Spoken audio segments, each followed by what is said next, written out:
Assalomu alaykum do'stlar. Bugun sizlar bilan shu atlif bo'yicha kerakli zo'r informatsiyalar bo'ladi. To'g'risi gaplashamiz.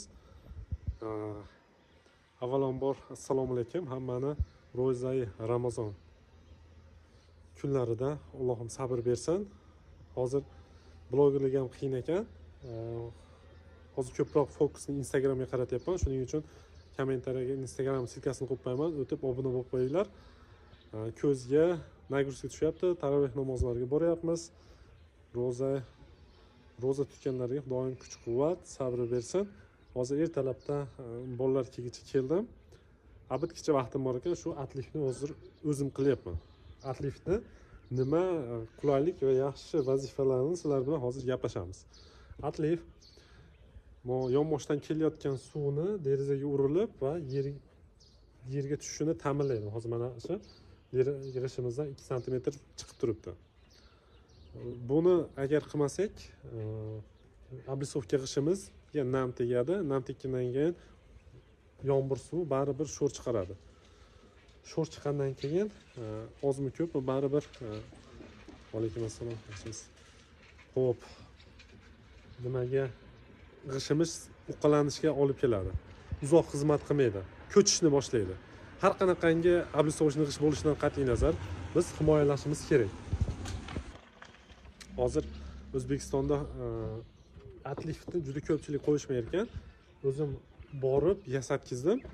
Ko'pchilik bu yerga sementovoy tega qilib qo'yadi yo sement qilib qo'yishadi. Ertami kechmi baribir razrusheniya bo'ladi. Brigada keldi. Hozir qo'shni uchastkaga beton ishlarini juda quyib oldik. Hozir zabor ishlarini qo'yamiz. Atlifni yana qaysi afzallik taraflari bor? Materialingizni, g'ishingizni ko'p yillar xizmat qilishiga yordam beradi. Xudo xolasa mana shu kottejimiz ham bitdi, ikkinchisini boshlaganmiz.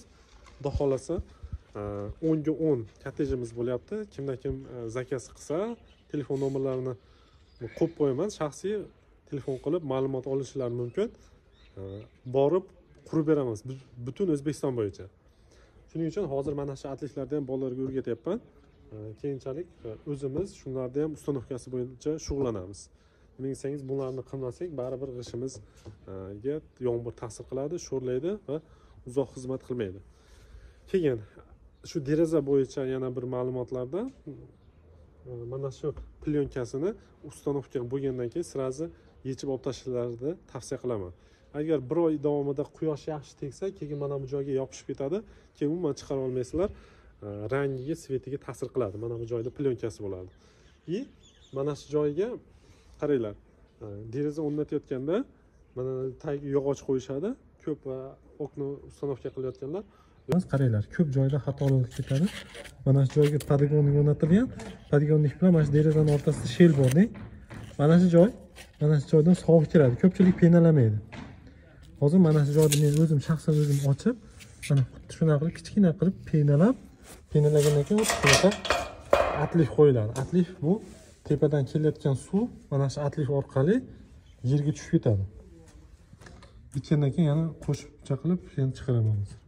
Yog'ochni olishmaydi, keyin yaxshi pena tushmagan bo'ladi, o'sha joydan sovuq kiradi va mana shu podogonnik o'rnatayotganda ham hozir videosini qo'yib qo'yaman. Akfa bilan tepa-teng qilib o'rnatib ketishadi. Bu keyinchalik slif o'rnatishga qiyin bo'ladi. Nima desangiz, mana har bitta akfani mana shu tagida o'zini spesial joyi bo'ladi. Mana shunday atlif kiradigan. Shu bilan barobar qilib qo'yishadi-da, ana shu podogonnik bilan derazaning o'rtasida shelni ham penalashmaydi. Millimetr. Ana shu joydan ham ichkariga keyinchalik issiq sovuq kiraveradi. Nima? Qishda sovuq kiraveradi, bo'lmasa uydan issiqlikni qo'yib yuboradi. Shuning uchun deraza ustanovka qilinayotganda ham albatta juda ham hushyorlik bilan nima qilib, nima desam ekan. Shu ko'p mehnat talab qilinmaydi, shuni o'zini etaplari bor. Shu bilan qilinsa, uyingiz yozda salqin, qishda issiq bo'ladi. Xo'p, sog' bo'linglar, salomat bo'linglar. Kommentariyaga albatta yozib ketinglar. O'qiyapman, qo'ldan kelgancha Xudo xolasa 1-2 kun ichida shu kommentariyalarga savol-javob video rubrikasini chiqaramiz. Utuplitl bo'yicha ham juda ko'p savollar kelgan. Xudo xolasa javob berishga harakat qilamiz. Ha, yana aytib o'tib ketgandek, ancha muncha kam ko'zlari bo'lsa videoda to'g'ri tushunasizlar. Men bloger emasman, lekin qiyin ekan. Kecha ham Instagramga video tayyorlayman deb ancha uzoq telefonda ko'p o'tirib qolgan, ko'zlar qizargan, kam uyqu bo'lyapti, ertalabda turish kerak.